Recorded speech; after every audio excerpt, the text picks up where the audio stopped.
Budget मध्यम वर्ग को राहत व विकास को गति देने वाला बजट।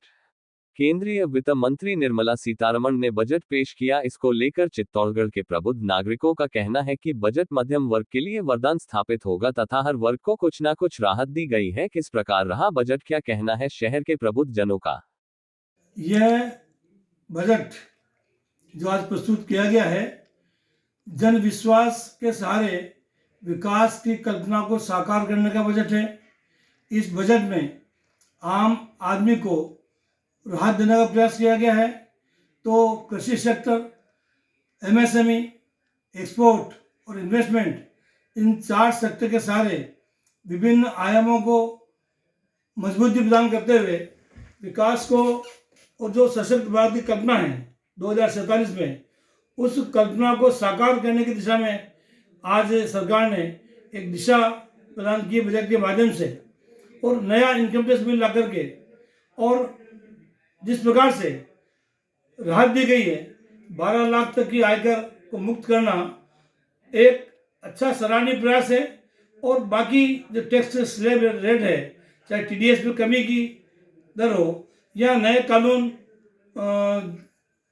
जो काम के नहीं है उनको वापस लेना और नई जो टेक्निकलिटीज है उनको प्रावधानों को चेंज करना, ये घोषणाएं जो की है, मैं समझता हूँ कि आम आदमी को राहत प्रदान करेगी। और ये कुल मिलाकर के मध्यम वर्ग के प्रत्येक वर्ग को जोड़ने का प्रयास इसमें किया गया है, ताकि मध्यम वर्ग जो है, एक आम चर्चा रहती है मध्यम वर्ग पे भार पड़ रहा है, इस बजट के माध्यम से मध्यम वर्ग के ऊपर न्यूनतम भार लादने का प्रयास किया गया है, ताकि वह तनाव मुक्त होकर के इस देश के विकास में मदद कर सके, योगदान कर सके।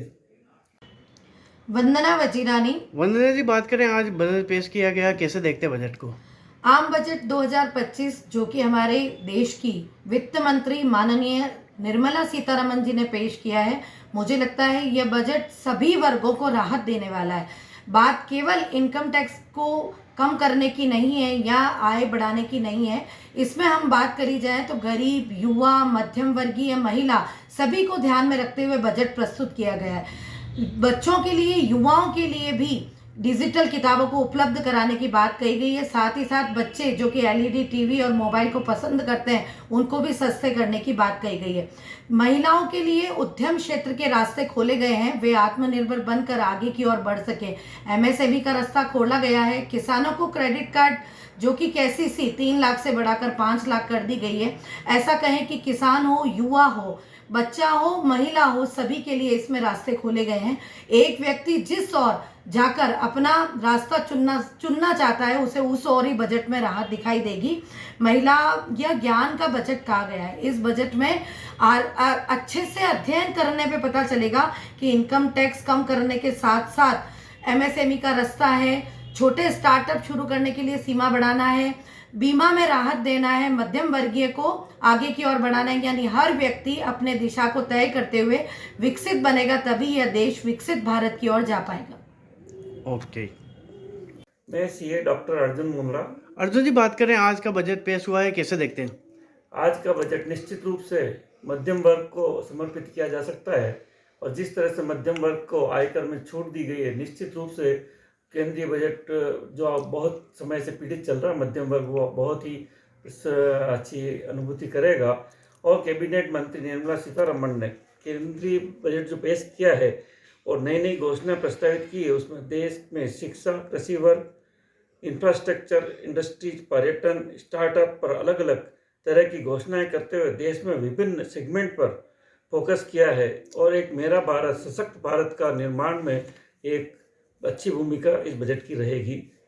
अगर बात करें अलग अलग क्षेत्रों में, तो किन को कैसे देखते बदल किसानों की दृष्टि से? किसानों की तरह से इन्होंने 100 जिलों को उसको इसमें कवर किया है, धन धान्य जिलों के रूप में उसको डेवलप किया जाना है। किसान क्रेडिट कार्ड को 3 लाख से 5 लाख किया जाना है, और इसके अलावा पर्यटन के लिए 50 जिलों को डिसाइड इंगित करते हुए उनका विकसित किया जाना है। एयरपोर्ट के रूप में 120 जो एयरपोर्ट डेवलप कर रहे हैं 10 साल के अंदर, निश्चित रूप से पर्यटन और कृषि में आमूलचूल परिवर्तन होंगे। ठीक। नीतीश सेठिया। नीतीश जी, बात करें आज कि बजट पेश किया गया, कैसे देखते हैं और क्या खासियत है इसमें? आज वित्त मंत्री निर्मला सीतारमण ने बजट पेश किया। ये बजट बहुत ही अच्छा बजट मेरी राय में है। आम आदमी को बहुत अच्छी राहत दी है। इनकम टैक्स स्लैब में 12 लाख तक की जो टैक्स छूट प्रदान की गई है, 12 लाख तक इनकम आपकी अगर है तो वो टैक्स फ्री होगी, और 12 लाख से ऊपर अगर इनकम आपकी है तो उसमें भी स्लैब में जो बदलाव किए गए हैं उससे आम आदमी के कर की जो बचत होगी उससे उसका कंजम्पशन पावर बढ़ेगा, और कंजम्पशन पावर जो बढ़ेगा वो देश के ग्रोथ में एक विकास बहुत ही अच्छा योगदान देगा। साथ ही कुछ टीडीएस, टीसीएस और बहुत सी टैक्स कॉम्प्लिकेशंस थी, उसके कॉम्प्लिकेशंस को कम करने के लिए सरकार ने बहुत अच्छे कदम बजट में उठाए हैं। रेंट पे टीडीएस 2,40,000 तक एग्जाम था, उसकी सीमा 6 लाख तक की गई है। सीनियर सिटीजन के इंटरेस्ट 50,000 तक जो छूट मिलती थी उसको 1 लाख की गई है। अल्टीमेटली इन सब फायदों से, इन सब परिवर्तनों से आम आदमी का कंजम्पशन पावर बढ़ेगा, और वो एक देश की विकसित ग्रोथ में, ये विकसित भारत में एक अहम योगदान प्रदान करेगा। कानून के तहत वो इजाजत मांगने की बात कर रहे हैं, लेकिन ये भी उन्हें मालूम है कि वो किस तरह